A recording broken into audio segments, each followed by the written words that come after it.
പുകവലിയും മദ്യപാനവും വലിയ പ്രശ്നമാണ്. എന്നോട് ദയവായി ക്ഷമിക്കണം. നല്ല മനുഷ്യനാകാൻ ശ്രമിക്കാം. പുലിപ്പല്ല് കേസിൽ ജാമ്യം ലഭിച്ച ശേഷം റാപ്പർ വേടൻ പറഞ്ഞതാണിത്. അതെ, അയാൾക്കൊരു തെറ്റ് സംഭവിച്ചു. നന്നാകാനാണ് തീരുമാനമെങ്കിൽ അതിനുള്ള അവസരം കൊടുക്കേണ്ടതല്ലേ? കൊച്ചിയിലെ ഫ്ളാറ്റിൽ നിന്ന് കഞ്ചാവ് പിടികൂടിയ കേസിന് പിന്നാലെ പുലിപ്പല്ല് കേസ് കൂടി വന്നതോടെയാണ് വേടന് പിടിവീണത്. എന്നാൽ 2 ദിവസത്തിന് ശേഷം പെരുമ്പാവൂർ കോടതി വേടന് ജാമ്യം അനുവദിച്ചിരിക്കുന്നു. വനംവകുപ്പിൻ്റെ വാദങ്ങൾ തള്ളിയാണ് കോടതിയുടെ നടപടി. പുലിപ്പല്ല് എന്നറിയില്ലായിരുന്നുവെന്നും അന്വേഷണവുമായി സഹകരിക്കാമെന്നും വേടൻ കോടതിയിൽ അറിയിച്ചു. അതിനിടെ പിടിച്ചെടുത്ത പുലിപ്പല്ല് ശാസ്ത്രീയ പരിശോധനയ്ക്ക് അയക്കാനാണ് വനംവകുപ്പിൻ്റെ തീരുമാനം.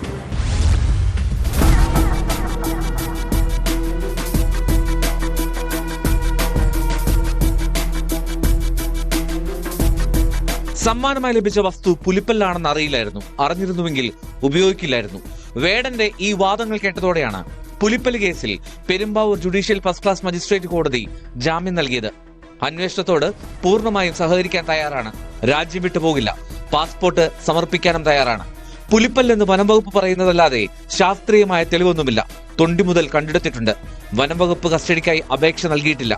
അതിനാൽ ജാമ്യം നൽകണമെന്നും വേടൻ കോടതിയിൽ അഭ്യർത്ഥിച്ചു.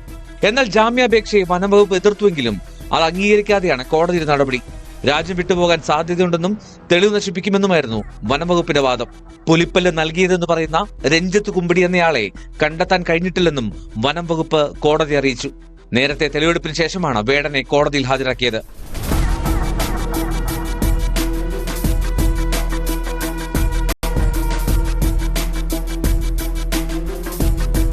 രാവിലെ 6:00-നോടെയാണ് കോടനാട് നിന്ന് വനംവകുപ്പ് സംഘം വേടനുമായി തൃശൂരിലേക്ക് തിരിച്ചത്.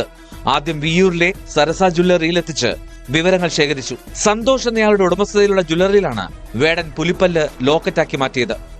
വേടനെ മുൻപരിചയമില്ലെന്നും വേടൻ മറ്റാരുടെയോ പരിചയത്തിലാണ് വന്നതെന്നും തെളിവെടുപ്പിന് ശേഷം ജ്വല്ലറി ഉടമ മാധ്യമങ്ങളോട് പറഞ്ഞിരുന്നു.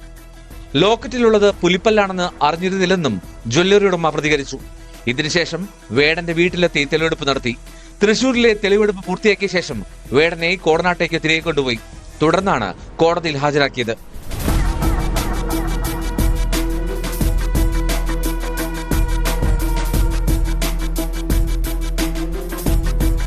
ൽ ചെന്നൈയിൽ വെച്ച് രഞ്ജിത്തും 2 സുഹൃത്തുക്കളും എത്തി പുലിപ്പല്ല് സമ്മാനിച്ചുവെന്നാണ് വേടന്റെ മൊഴി. ഇൻസ്റ്റാഗ്രാമിൽ അയാൾ ഫോളോ ചെയ്യുന്നുണ്ടെങ്കിലും നേരിട്ടറിയില്ല. വർഷങ്ങൾക്ക് മുൻപ് കുടുംബസമേതം UK കുടിയേറിയ രഞ്ജിത്ത് കുമ്പിടിക്ക് വേടനുമായി ബന്ധമുണ്ടോ എന്നാണ് വനംവകുപ്പ് പ്രധാനമായും പരിശോധിക്കുന്നത്. ഇൻസ്റ്റാഗ്രാമിലെ ചാറ്റുകൾ വീണ്ടെടുത്താൽ പുലിപ്പല്ലിനെ കുറിച്ചുള്ള വിവരങ്ങൾ ലഭിക്കുമെന്നാണ് അന്വേഷണ സംഘത്തിന്റെ കണക്കുകൂട്ടൽ. രഞ്ജിത്താണ് പുലിപ്പല്ല് കൈമാറിയതെന്ന് വ്യക്തമായാൽ വേടനെതിരായ നായാട്ട് വകുപ്പ് ഒഴിവാക്കാനാകും. പുലിപ്പല്ല് കൈവശം വെച്ച വകുപ്പ് മാത്രമേ പിന്നീട് വേടനെതിരെ നിലനിൽക്കൂ. നിലവിൽ 3 മുതൽ 7 വർഷം വരെ തടവ് ശിക്ഷ ലഭിക്കാവുന്ന കുറ്റങ്ങളാണ് വേടനെതിരെ ചുമത്തിയിരിക്കുന്നത്. കേസിനെ കുറിച്ച് ഒന്നും പറയാൻ പറ്റില്ല. അത് കോടതിയുടെ കയ്യിലിരിക്കുന്ന കാര്യമായ കാരണം എന്നെ കേൾക്കുകയും കാണുകയൊക്കെ ചെയ്യുന്ന എൻ്റെ സഹോദരന്മാരോടാണ്. ഇപ്പോൾ ഇവൻ്റെ പുകവലി മദ്യപാനമൊക്കെ ഭയങ്കര പ്രശ്നമാണ്. ബാഡ് ഇൻഫ്ലുവൻസ് ആണെന്ന് എനിക്കറിയാം. ചേട്ടനോട് ദയവ് ചെയ്ത് ക്ഷമിക്കണം. നല്ലൊരു മനുഷ്യനായി മാറാൻ പറ്റുമെന്ന് ഞാൻ നോക്കട്ടെ. പോയിട്ട് വരാം.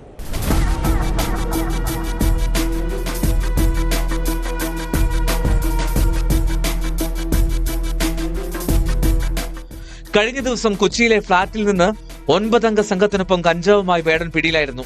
ആ കേസിൽ ജാമ്യം കിട്ടിയെങ്കിലും പുലിപ്പല്ല് കേസിൽ വനംവകുപ്പ് വേടനെ അറസ്റ്റ് ചെയ്തു. കഞ്ചാവ് കേസിൽ പിടിയിലായ റാപ്പർ വേടനെ മറ്റു കേസുകളിൽ കുടുക്കിയതിനെതിരെ സമൂഹ മാധ്യമങ്ങളിൽ രൂക്ഷ വിമർശനമാണ് ഉയർന്നത്.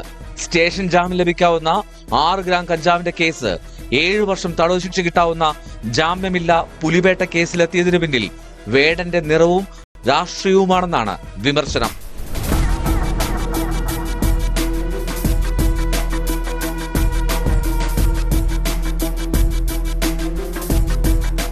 ന്യൂസ് 18 കൊച്ചി.